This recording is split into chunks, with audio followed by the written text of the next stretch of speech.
What's up, guys? If you've been struggling to get your first consistent 25 juggles, this is going to be the perfect video for you. Welcome to the Invictus Futbol Lab. Who are we and what do we do? So we're a group of coaches out here in Las Vegas. We have our own facility, super passionate about physical, technical, tactical development of our athletes, and obviously just using the sport of soccer, football, whatever you call it, as a great avenue to develop better people. Ever since I started doing this about 8 years ago, I'm able to transition out of playing soccer into getting my doctorate in physical therapy, my strength conditioning specialty, and just working with thousands and thousands of athletes. So I've been able to really see what makes for efficient, effective training habits and some of the science behind it. And that brings us to the birth of this page, right? I didn't want financial or geographic barriers to restrict driven athletes that are out there from receiving the quality information that I know is accessible and should be accessible to all. Make sure you like, follow, subscribe, all that stuff. But anyways, enough talking. Let's get into the video. Let's have some fun. Let's get better at juggling and let's get to it. So just a quick disclaimer. This video is gonna be more geared towards beginner skill level juggling, right? With that being said, it's gonna be more teaching you how to use the toe box. It's gonna be the laces or advanced techniques like that. This is just to really make sure if you can't consistently pick up a soccer ball and get 25 to 30 juggles every single time, this is gonna help kind of build that consistency. And this is not gonna be like most videos out there that just tell you, hey, this is how I juggle, good luck, try your best. We're gonna try to give you really specific coaching points, really teach you how to use a toe box, and then give you specific exercises and progressions to make sure that you can get 25 to 30 juggles consistently. And that's gonna allow you to keep scaling and get to 100 juggles by the time you know it.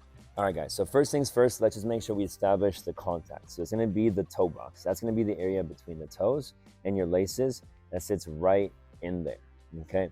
So let's make sure we understand that's the part of the foot that we're gonna try to make contact with, really central. If we start going out here towards the right side or the left side, that ball's gonna skew off a little bit. So make sure contact is the #1 priority. Second piece we're gonna make sure we really establish is gonna be momentum.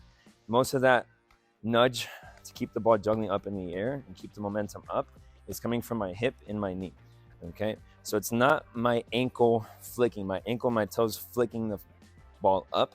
It's gonna be mostly coming from my hip flexing and my knee extending. So that little motion, because it's more controlled here, it allows that ankle to stay stiff, more consistent. It's not moving around so much, and that gives you a more consistent end product, which is the juggle going straight up and back into the sky. I'm gonna try to give you really specific coaching points that allows you to almost feel like I'm in your corner, helping you make these technical adjustments because of how specific these cues are, okay? So let's start off with making sure we understand most techniques, it comes down to weight and direction. So let's start off with weight because that's usually the easier one to kind of fine tune, okay? So the weight, usually the issue you're having, it's either too light or it's too heavy, okay? So too light is when you're juggling and you always feel like that ball's, you're almost like having to reach and scoop underneath it, right? It's because you're not giving the ball enough push. You're not nudging the ball up enough. So what you're not doing, either you're making really weak contact at the ankle, you're not keeping it stiff, or you're just not getting the hip flexion and the extension to get the ball up, okay? You're probably just very soft touch, okay? So what you have to do is make the adjustments of either, and again, mess around with it. I always like to tell athletes, let me see you kind of make the adjustment the exact opposite direction, right? So if your touches are too light, try to make them a little bit too heavy, and then start finding that happy medium, okay? The same is true if it's the opposite happening, right? Where you're juggling, okay? Because this is gonna make it really difficult to juggle consistently when you're taking the touch. You're gonna have to learn to do it. That's what the most advanced players in the world can do. It doesn't matter what height the ball's at, they can keep the ball under control, okay? But right now when you're first starting off, we don't want to be juggling all the way up here. It just makes it more difficult than it has to be, okay? So again, try to make the compensation. You're probably nudging too much. You're probably doing too much of a swing here with your hip and your knee, okay? So try to keep it a little bit lighter and make the adjustment, okay? But that's how we're gonna hack away at the weight of the juggle. So now we're gonna be talking direction, okay? So the most common technical issues we see with direction is the ball is getting pushed out to the side. So when you're juggling, the ball is constantly moving all over the place, right? I'm not able to keep myself just right here in the center, keeping myself facing the camera, all my touches here centered. The touches start going out to the sides. You're not finding that true toe box right in the middle. You might be and it's just the slightest bit, but that's all it takes for that ball to get popped out to the side. So you really want to focus on making pure contact here, okay? And then also, once you're making the contact, even if maybe you're feeling, hey, I feel like I'm making contact right through the middle, okay, and the ball's still going out to the sides, ask yourself what's happening after you juggle. After you make the contact, a lot of times your foot will unlock. So your foot might turn a little bit, your foot might turn this way, or your foot might very slightly turn the opposite way, and that's gonna make that ball move in that direction. So make sure that ankle stays stiff and you're making contact with that toe box. The other direction we need to have dialed in is going to be front to back, right? So we don't want the ball to juggle and then it goes out in front of us, and we don't want it to almost get into our body, almost kick us in the face, right? So to avoid the ball from running away from you and going in front of you, we want to make sure we're doing is we're not just angling the toes down like that, okay? A lot of times people make contact not truly with the toe box, but they'll go a little bit at the beginning of their laces, and that's always going to make the ball go slightly forward. Okay, so make sure your contact is true to that toe box, okay? And then also making sure that the angle of your foot isn't down, because that's obviously going to force that ball to go forward, okay? Now, if we want to make sure that ball doesn't get kicked back towards us, towards our own body, towards our own face, we want to make sure as we're making that contact, our ankle stays stiff, our ankle stays locked.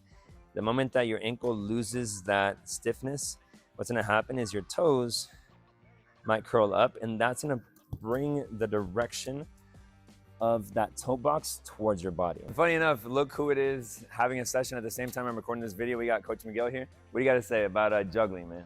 Hey, when I was young, I was so bad. I broke 500, so let me know. That's cap. That's cap. Do it right now. So we're going to start off is going to be with drop juggles. So drop juggles are where it starts in my hands. I drop it, I kick it, and I catch it back to my hands. Okay, I'm not going to be up here dropping it from here. I'm not going to be super low, but I want to aim to maybe get that ball up about waist height. Okay, with that being said, you might have to, depending on your arms, you might have to just reach a little bit low. Okay, but this allows for a lot of repetition. So you really want to get good with these drop juggles. Okay, because then that's going to allow you to progress into our next one, which is the bounce juggles. Okay, so now this is where instead of using my hands in between each rep, I'm just going to let the ball drop. Now that we're getting better at juggling with our toe box, we're going to work on not letting the ball drop, but just alternating between both feet. This one's going to be a little bit different than the bounce juggles because you're going to need to give the ball a little bit more of a nudge up. The weight's going to have to be a little bit different. You're going to make those tiny little micro adjustments, but super important that we get this one down. So one thing we want to make sure is we actually learn to flick the ball up, right? I've seen a lot of players that can juggle really good, okay? But they need the ball to start in their hands, okay? So let's learn how to actually flick the ball up. So I'm going to do it with my right foot. So I'm going to be facing that direction. Okay, the biggest thing and the biggest issue is a lot of people, they'll get a lot of body weight onto that foot that they're trying to flick the ball up with, and it's really difficult to control that. So most of my weight's actually going to be on this opposite leg, okay, and my right foot's going to stay nice and light. So it's going to be one, so bottom of the foot to bring the ball back. Then I'm going to just scoop under the ball and flick it up, okay? You want to make sure you flick it up a little bit. That way it gives you some time to reset your footwork and get under the ball again, okay? One more time, it's here, okay? And that's it, okay? So nice and easy. You're just gonna keep on repeating this for about a minute where you go here, okay, reset, back to it.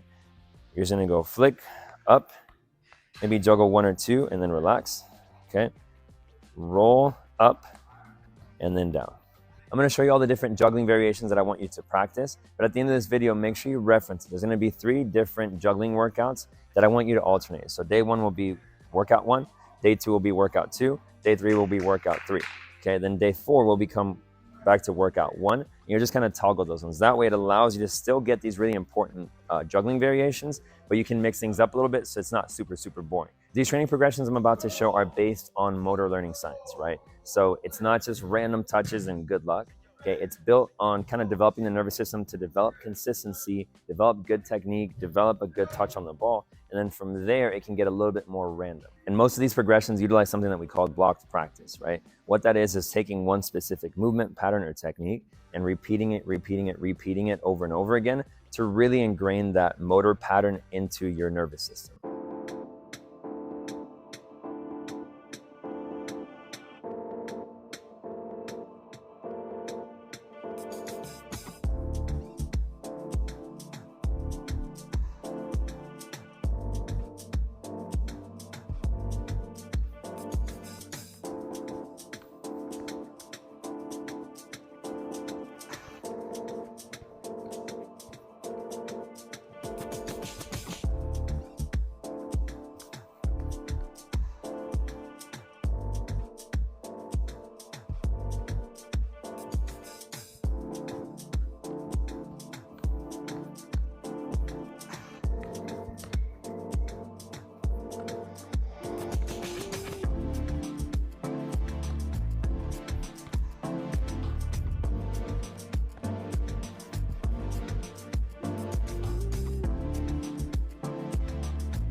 All right, guys, and that brings us to the end of the video. So juggling is fun if you want it to be. It can be really frustrating if you want it to be. Trust me, when I was first starting to work on my juggling, I was atrocious. I was 18, 19 years old, probably couldn't consistently juggle more than 10 times, more than 10 juggles, right? It took a lot of frustration, but also took a lot to really embrace that, hey, these mistakes are part of the process. I'm learning, I'm adjusting, I'm improving, right? So that's why I try to give you guys all these cues, all these coaching points to really make sure that we can speed up your learning process a little bit. So make sure, embrace the process, don't get frustrated, try to work and reason through the touches, reason through the mistakes that you're making. And trust me, following these little progressions, the workouts that we talk through, you follow those over the next 30 days, you'll be in a much better position than you were when you first started. So embrace the process, have fun. Thanks for watching the video. If you haven't already, like, subscribe, all that stuff. And we'll catch you guys on the next one. Please feel free, comment down below what other kind of workout, what other kind of content you guys would like for us to break down a little bit more in depth. We're here for it. We're here for you guys. So have a wonderful rest of your day. Get after it, and we'll see you on the next one.